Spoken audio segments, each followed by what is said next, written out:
There we go. Three, two, and one. Well, Mayor Zacher, welcome back to Mayor's Monday here at WSAU, WSAU.com. Appreciate you carving out some time for us here this afternoon. I understand the paid time off has almost kicked in, so you are actually going to be gone a little bit here this week. But we always appreciate the fact that you make time for us like this. Oh, I appreciate it, Michael. Thanks again for having me. And yeah, this was something that was kind of planned a year ago or so, like some Hmm. of those things are. And I have three older teenagers. Well, actually, Martin just turned 20, and then 18 and 17 and 12.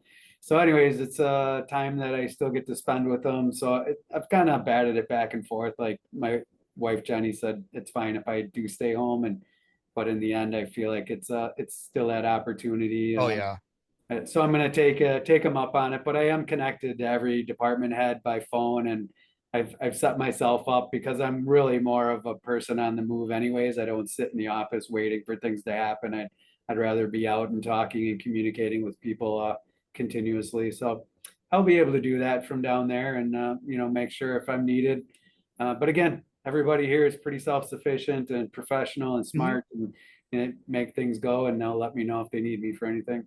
Just if you would, it's just because I think it would be an interesting story. Just let us know if a mayoral decision is made, say on the top of the roller coaster, Yeah, yeah, like you were able to pull the smartphone out before the twists and turns and the upside downs, and like hit yes on something. yeah.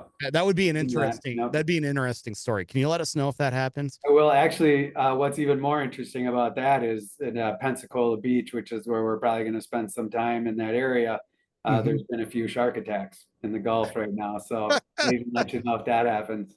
Yeah, please, please, please not. We are very pro you not becoming shark food at this Yeah, point. me And too. just when you're getting the swing of the mayor Yep. job into it settled in there. And one thing that I know you're really excited about is talking about how it changing the way maybe you communicate with some in the community and revamping the city website, especially. Let us know where you're at with this project.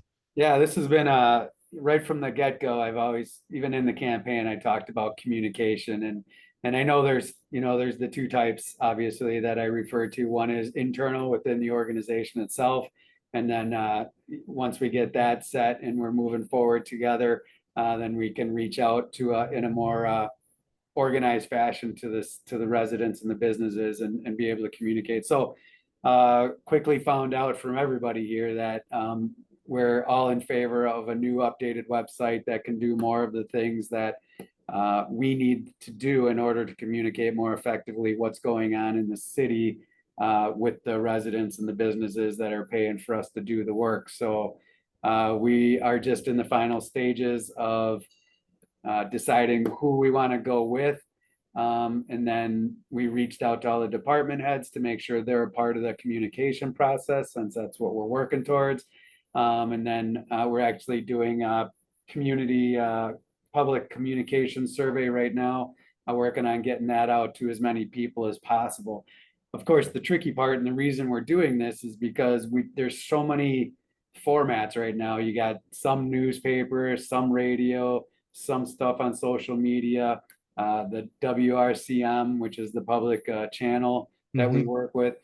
But it's what we know for sure, or what we're basing this on, is most of those things are going to go away over the next couple of decades. And what we really have to focus on is the phone and being able to hit the buttons on the phone in order to get where we need to go as easy as possible, and then getting that on everybody's homepage within the city and the surrounding areas so that everybody's on the same page and we're doing more of our own. We're setting up kind of like what we're doing, a podcast Hmm. studio where we can have me come in and the fire chief, so that we can sit down, have a conversation about what's going on in the city with the fire, with the EMS, 911, and just be able to get that information out so that we can get it all out and really dive into it versus just getting the snippets of what sometimes happens on the news media, TV media, and stuff like that. So Mhm. really looking forward to that. And the entire thing is we're using this as kind of a communication outreach. Sometimes I call it marketing, so that we are selling what we're doing to the people who are paying us to do this, because in the end, the residents and businesses are our customers and vice versa. So it's looking Yeah. good. We're excited. Absolutely. And I think one thing, a lot of cities seem to be doing this, both big and small. And the one thing they keep saying is we need to speak with one voice. We need to have the clear and consistent message, so that way nobody's caught off guard when something does break or something happens like that. Yeah, I'm guessing with your background in small business, that's something that you would agree with as well, right?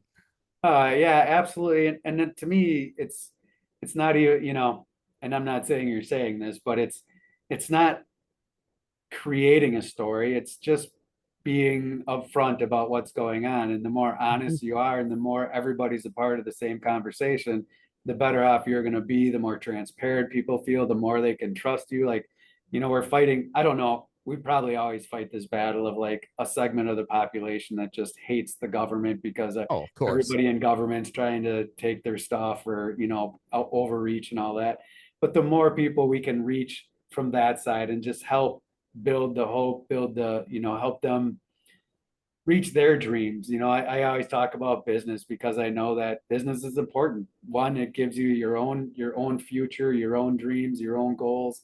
And you're always trying to attain that. And our job is to set things up so everybody's on an even playing field, and then letting everybody go and have fun trying to reach those goals. And then if we're here in any way to help, then we can be here to help, and they know how we're helping and what to do to get through the red tape as fast as possible. So again, and part of this is going to be a survey on the city's website. From what I understand, I don't know if that survey is live yet, but it will be soon if it's not. What kind of feedback are you looking from the residents for this, and how's that going to impact any final decision that you have? But I think when it comes to the company that's going to help us build it, we've kind of narrowed it down to three and probably more two. And what from there, what we're looking from the residents and businesses, like what do they want? I mean, they're out using the internet all the time, and what do they see as important? What are things that we should leave behind, and what should we really focus on to make it as easy as possible for them to get the information they need and move forward with that information. So I think, just a lot of questions about what's good, what's bad, what have you seen that's out there? What social media platforms are you using most often, so we know how to connect with the younger generations that way, Mhm. and whatever that's going to look like, because we don't really know. Because if 15 to 20 seconds is the what we have for like getting information out to the younger generations, then we got to kind of look at that and how that's going to play into those social media platforms.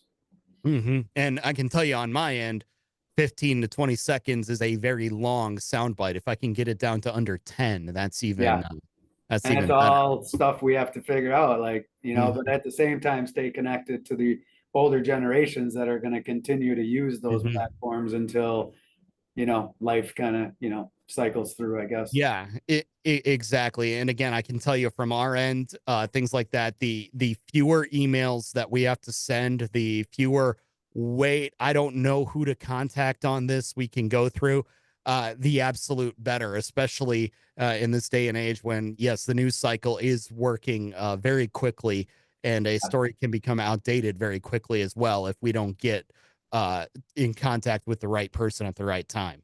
Yeah, I got some sideways looks from my department heads from because I asked them to reach out to our communications department, which is going to grow here in different ways. But right now, to set up a video of, this is the department, this is who I am, this is who works here, this is what we do and why we do it, how it impacts you guys. And not everybody loves getting on video or with a camera in front, so it's been a challenge, but I appreciate the effort that everybody's put into doing it, knowing that it is for the best, what we're looking to accomplish here. So I appreciate that. One other thing that you kind of got going on right now is the Foundry project. I know this is brownfield and land revitalization grant for the city. What is this going to entail for residents? Um, well, in the end, it's unfortunately for some people, it's still patience because nothing is at this level is going to happen fast. And the reason for that is it's not that we can't do the work right now to demo what's there and just make it look nicer, but as soon as we do that, it's on our tab and we're not going to get reimbursed for it. So right now, there's a few phases we're going through, and one of them, is the first phase through the state with the DNR, and then working with the EPA for the next phase of checking out the ground and everything that's in it. And we just don't know what's in it, right? Right now, it's hearsay. It's people thinking the worst, but a lot of times these things don't turn out as bad.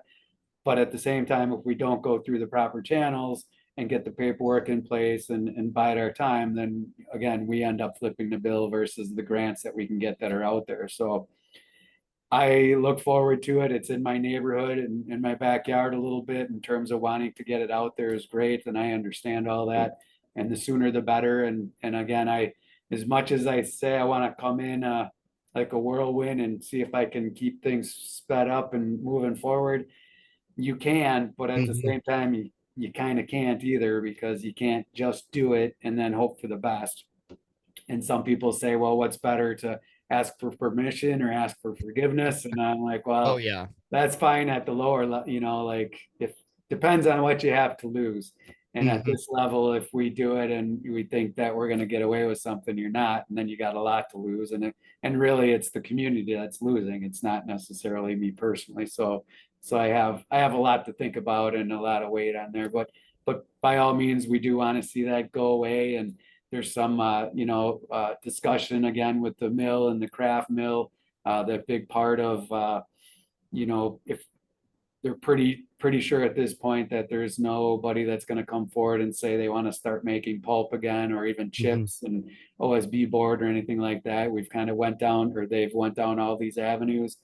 So if it's gonna go, it's gonna look great. It's gonna make, I'm not saying anything bad about it. It was there for years and everybody made it work, but having all those towers out of there and all the just, the different buildings that aren't the prettiest in the world, it's gonna make that whole area look different and much nicer. So, ultimately, if that's what's gonna happen, the sooner the better. But again, we gotta bide our time because the city's not in control of all this stuff either. So Exactly. There is the quick way to get it done. There's the right way to get it done, and this is something that as you mentioned, you don't know what's there at the site right now. You don't know what you'll find if you dig up, and you don't know who would have to pay to clean that up if you do. Which that bill can be very expensive sometimes to get the site ready for somebody else. So you want to take this uh, in a manner that's best for the residents and for the taxpayers to eventually get to that point where you can put that land back on the tax roll in one way or another. absolutely. So So, if again, in Mayor Zacker's world on this site, what would you like to see if you could make the decision right now? yeah, if again, I think we talked early on in our conversations about this, perfect world. It's a beautiful 1,000 acres sitting right on the Wisconsin River, and to clear it and start fresh with residential, it's always tricky because you want to say, bars and restaurants and housing and apartments and all that stuff. But then again, you got to look at Wisconsin Rapids, and if the mill's gone and we were able to build some affordable housing and get some restaurants and some retail centers down there, I think it'd be great, but it's not going to happen. Hmm. Right now, what's going to happen is we have beautiful, strong, well-built buildings with a ton of power that's there as these machines that are just enormous machines and took a ton of power to make paper. Hmm. They're gone. They're going to be gone, and there's going to be a ton of power to plug new machines into. And we have three strong businesses that have employed, um, looks like, somewhere in the ballpark of 600 employees. And then we're going to be bringing in new businesses. If that craft mill goes and new industrial buildings are built and we're plugging power into them for a cheap price, then they can bring those employees in, and that's what we want. So it's going to be a heck of a cutting edge industrial complex. And it's going to Hmm. have multiple businesses. So we will be, as we've said before, diversified versus reliant on one business. And when that one business goes under, we're scrambling pretty hard to see the future of Wisconsin Rapids. So Yeah, no doubt about it. And I always think too the way that the Dinkytown neighborhood of Minneapolis has changed, even in the 7 years that I've been living here in Wisconsin and driving back and forth for day trips to Minneapolis. You look at the way that that area has become diversified and changed in the last 5 years. I think that's really a model for other areas because there are a variety of businesses. There's a variety of housing. There's student housing there for the University of Minnesota campus. And then right there is my golden goose, which is Surly Brewing Company, the one that I like to patronize when I go over there yeah, as well. So I think what you're describing there kind of fits hand in hand with that as well, because you've got a lot of room for diversification in Wisconsin Rapids. yeah, yeah. It's very exciting. I met at the Centralia Center. I was coffee with the mayor this morning, talking to some of the residents in the community. I'm there 9:30 to 10:30.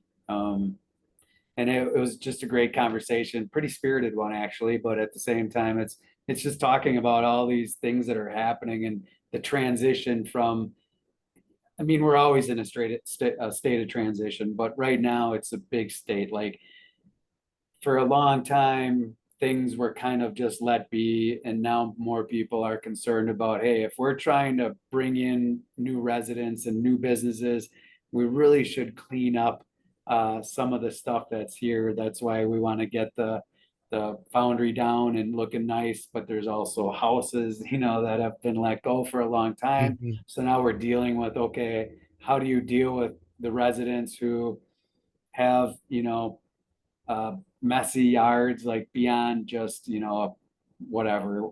And so you're dealing with that, but it's not like you want to, enforce stuff. You want to get compliance. You want to get cooperation to say, hey, we got to do this. We're all on the same page. We got to look at this. And so it's going to be an interesting, turning of the page from what Wisconsin Rapids was and how it kind of grew into that, uh, into the, it's a beautiful area. It's a beautiful city and all the surrounding communities. Everybody takes good care of what we're here, and it's going to be a little bit of a battle to kind of face some of those challenges and getting everybody up to speed and making this community cohesive and working together for the future of our community, because we all want to stay here. We all like it here. So it's fun and it's exciting and it's fun having those conversations, as tough as they can be at times.